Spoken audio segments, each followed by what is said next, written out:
It's always great to see you and see your too. work. Thank you so much.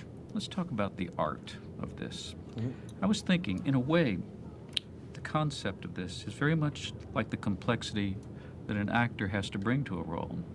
Out of sequence, different levels. Talk, if you will, because what Chris said was, I learned more about how this works through my actors from their point of view than even doing it myself. Well, you know, first and foremost, when Chris Nolan comes to you and says, I want to do a film in a grand Hollywood scale that is existential and cerebral and deals with different levels of human consciousness, you go, wow, that's something that I immediately want to be a part of.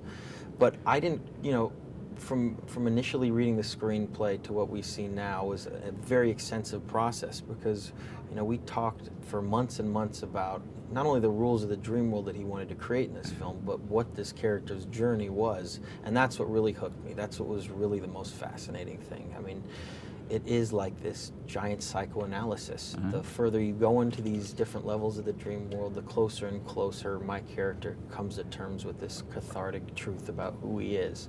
So it is like a giant therapy session. It's like a character study wrapped in a thriller. Yeah, absolutely. And you know, and we represented each one of these characters as such. You know, Ellen Page's character is most definitely my therapist in this movie, and Marion Cotillard is my nightmare and my trauma that I need to come to terms with. And in a lot of ways, my character's an addict. He's an addict of the dream world, and he's escaping into the dream world, and he needs to come back to reality.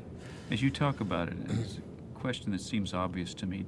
Would you ever consider doing anything else than what you do now, if you could choose? No, I definitely wouldn't. I've known very, very, very, very, very early on. My earliest memory was the fact that I wanted to be an actor.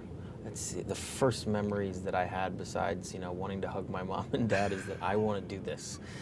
And ironically, I lived in Los Angeles. I lived in the mecca of movie making, but I never felt that I could do this professionally. So the fact that I'm getting to do this, and I'm in control of my own career in a way, and I'm, you know, getting to do this professionally is you know, more than anything I could ever imagine. You're the perfect person to ask this of. How bonded do you feel to a director after you've worked with him on something this complex? It depends from film to film.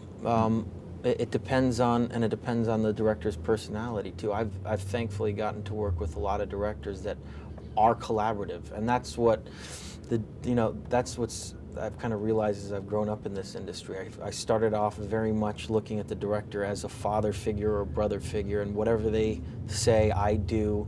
And that's not necessarily the relationship that I have with them now. It's much more of a collaborative situation, and I come to them with ideas, and I feel like it's a partnership.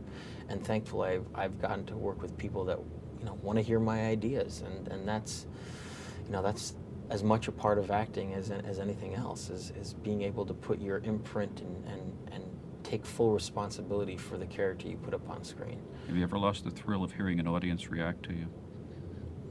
I don't really trust it, because usually when I go to see films, it's at a premiere, and whether a film's good or bad, they usually come up to you and tell you what a great job you did and how spectacular the film was and how much it moved them.